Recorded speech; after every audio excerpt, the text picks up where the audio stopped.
নিজেকে বাঁচাতে পালানোর আগে এক নায়িকার প্রাণ নিয়েছিলেন আওয়ামী লীগের সাধারণ সম্পাদক ওবায়দুল কাদের।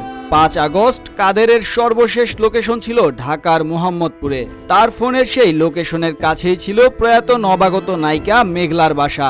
গত ১২ সেপ্টেম্বর রাতে রহস্যজনক মৃত্যুর খবরে গণমাধ্যমের শিরোনাম হয়েছিলেন নবাগত নায়িকা সাদিকা রহমান মেঘলা।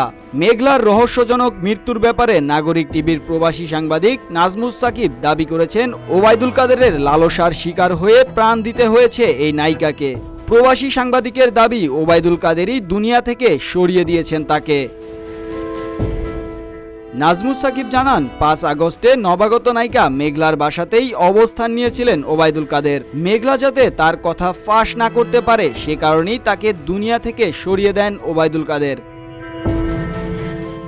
এদিকে প্রসঙ্গক্রমে আলোচনায় এসেছে ৩ বছর আগে গণমাধ্যমকে দেয়া অবসরপ্রাপ্ত ক্যাপ্টেন শহীদুল ইসলামের একটি সাক্ষাৎকার। ওই সাক্ষাৎকারে তিনি বলেছিলেন, ওবায়দুল কাদের তো মেয়ে নিয়েই থাকে সারাক্ষণ এই বয়সেই। তার ঢাকায় ৪টি সেফ হাউস আছে শুধু মেয়ে রাখার জন্য। আমি নিজে দেখে আসছি ধানমন্ডিরটা ৬ নাম্বার রোড। গোয়েন্দারা তাকে ওই সেফ হাউসগুলো দেখিয়েছিল উল্লেখ করে তিনি বলেছিলেন, আমাকে যখন বলা হয়েছে স্যার এখানে এই অবস্থা, বাহিরে তখন পুলিশ দাঁড়ানো ছিল।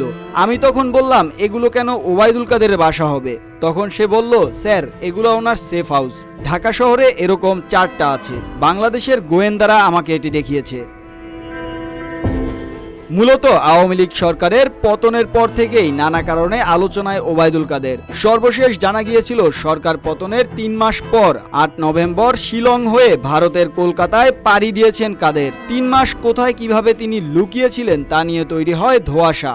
এরই মাঝে প্রবাসী সাংবাদিক নাজমুস সাকিবের চাঞ্চল্যকর তথ্যে জানা গেল, পালানোর আগে নিজে বাঁচতে এক নায়িকার প্রাণ নিয়েছিল ওবায়দুল কাদের।